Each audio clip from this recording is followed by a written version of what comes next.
Hey guys, this is Mike from 60CLICKS, and today we'll be reviewing the super popular Seiko SKX009. Seiko needs no introduction. They're a company that's been around for almost 150 years and produce a huge variety of mechanical and quartz watches out of Japan.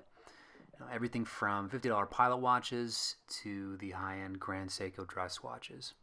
This is the more colorful brother of the SKX007 and is known as one of the best value-priced ISO-certified dive watches you can buy.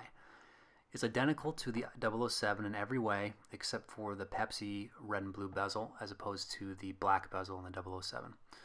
So let's jump in and look at this watch's design in a little bit more detail. So here we have a 42mm dive watch. It's got relatively short lugs at 46mm, making it a decent wear for smaller wrists. It is rather tall though at 13mm, and wearing it on NATO is going to make it actually even taller than that.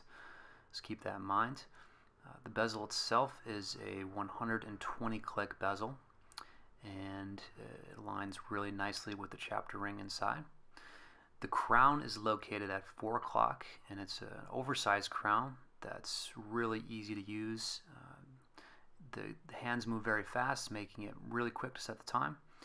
You can also quick set the day and the date back in the first crown position.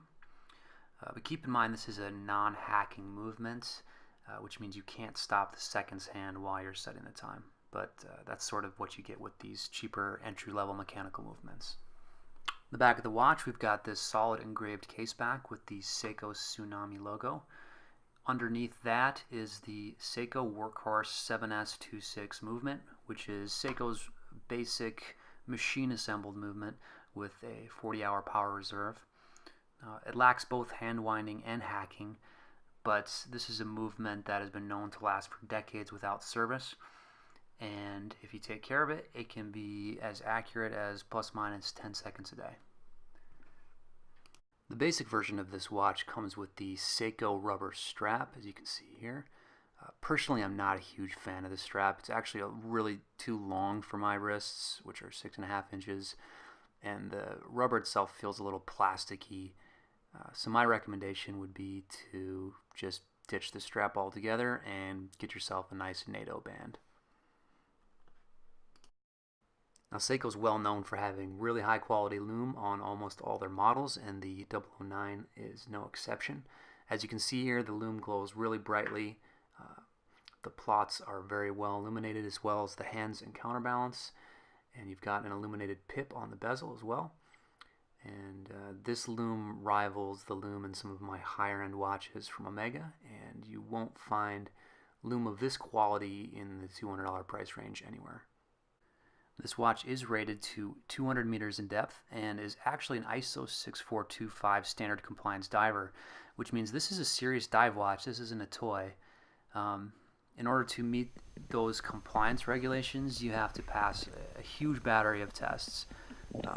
Everything related to shock resistance, saltwater resistance, resistance to thermal shock, external force resistance, condensation tests, and a whole bunch of other things related to underwater reliability.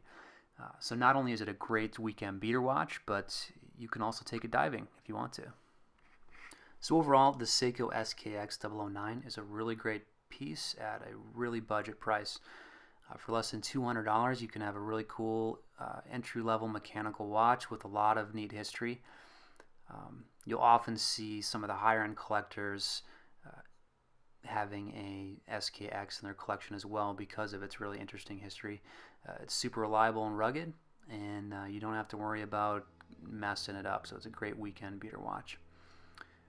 Thanks for joining me here today. If you like the review, head on over to 60clicks.com to learn more about tool and dive watches. Thanks.